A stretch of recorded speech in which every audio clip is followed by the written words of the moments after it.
Medical astrology की आज की इस वीडियो में मैं एस्ट्रोलॉजर सुनील आप सभी दर्शकों का स्वागत करता हूं।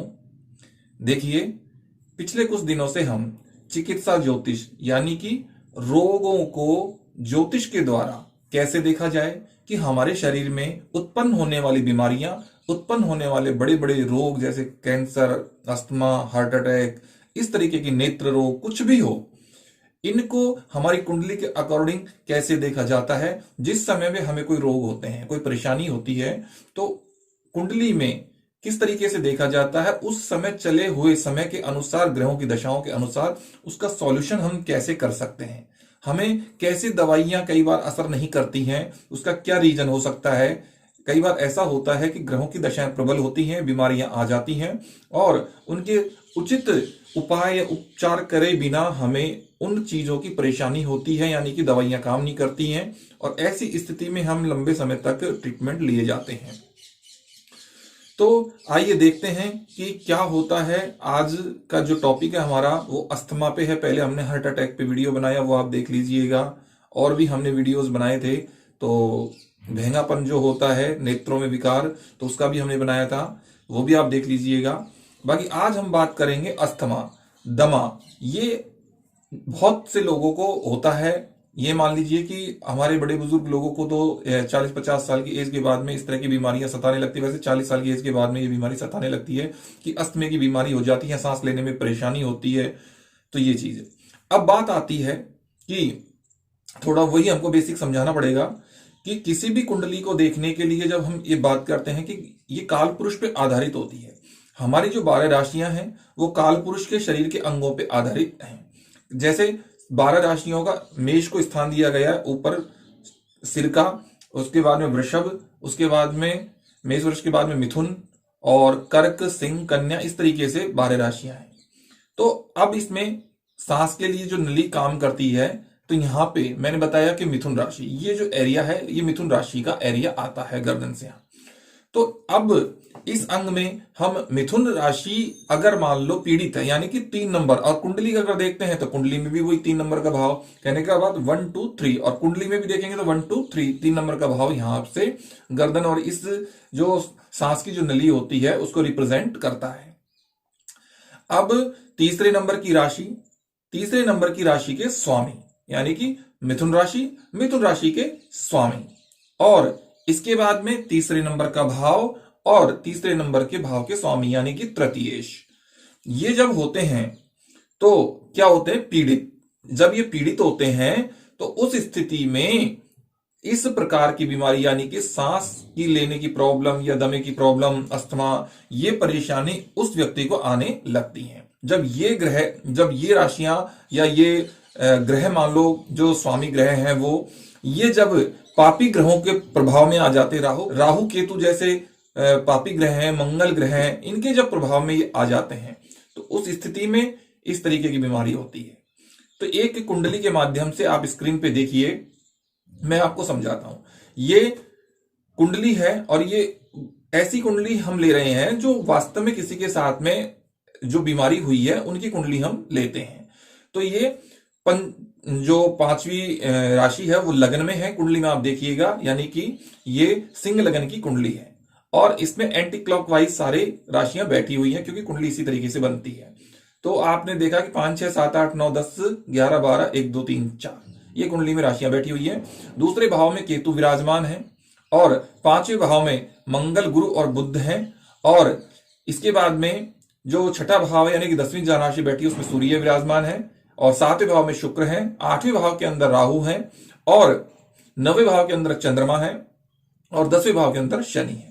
अब यहां पे आप देखिए कि हमने बताया आपको कि तृतीय भाव और तृतीय भावेश, इनके ऊपर, तृतीय राशि, इनके ऊपर क्या प्रभाव रहता है। यहां पे एक चीज आती है कि कुंडली में कई बार क्या होता है, एक कुंडली से हम जब किसी चीज को देखते हैं, यानी लगन कुंडली से, तो हम अच्छे रिजल्ट्स पर या सही परिणामों पर नहीं पहुंच पाते हैं।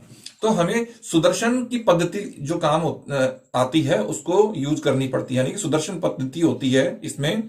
तो सुदर्शन पद्धति को यहां यूज किया जाता है। सुदर्शन पद्धति का मतलब होता है कि 3 प्रकार की जो लग्न है, चंद्र लगन, सूर्य लगन और लगन, यानी कि जन्म लगन, तो इन तीनों लग्नों को जब एक साथ देखते हैं, तीनों अलग अलग जब हम इनकी कैलकुलेशंस करते हैं, तो एक अच्छे ज्योतिषी का यही होता है कि तीनों लग्नों से अगर देखें तो बेटर परिणाम पर हम पहुंचते हैं। अब यहां पे आप देखिए कि तृतीयेश यानी कि सप्तम राशि के स्वामी यानी कि तुला राशि के स्वामी शुक्र जो शनि की पूर्ण दशम दृष्टि में आ रहे हैं, और इसके बाद में आप देखिए कि तीसरा जो भाव है वो चंद्रमा की दृष्टि में है, लेकिन चंद्रमा की दृष्टि भी यहां पक्ष बल में क्षीण होने के कारण बहुत अच्छी नहीं है। इसके बाद में चंद्रमा जो है यहां पे दो पापी ग्रहों के मध्यस्थ में भी है, इसलिए भी चंद्रमा क्षीण हो रखा है। तो इस प्रकार से चंद्रमा की पूर्ण अच्छी जो दृष्टि है वो यहां पे काम नहीं कर रही है। अब आते हैं हम किस पे, सूर्य लग्न पे। आप सूर्य लग्न पे देखिए, सूर्य लग्न के, अब सूर्य लग्न कैसे देखेंगे, जिस स्थान में इस कुंडली में जो आप देख रहे हैं यहां पे सूर्य को लग्न में बिठा दो, यानी कि 10वीं राशि को लग्न में बिठा दो और सारे ग्रहों को उसी तरीके से सेट कर दो।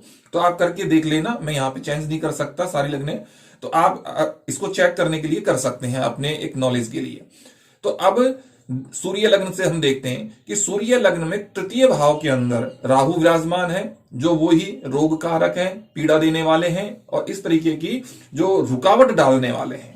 तो पूरी तरीके से ये भी एक क्लियर हो गया है। इसके बाद में आता है हमारा गुरु और बुध का केंद्रीय प्रभाव, यानी कि किसी भी ग्रह की एक बात है कि जब कोई ग्रह बैठता है तो उससे चतुर्थ स्थान पे उसका केंद्रीय प्रभाव होता है।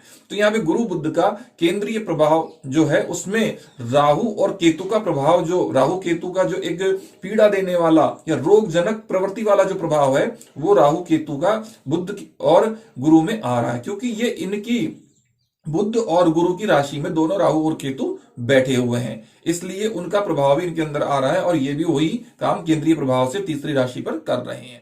अब चंद्र लगन में हम देखते हैं, पहले तो हम चंद्र लगन को थोड़ा समझा देते हैं कि चंद्र लगन यहाँ पे एक राशि को भी सेंटर में रखनी होगी लगन में, उसके बाद सारे ग्रह सेट करने होंगे।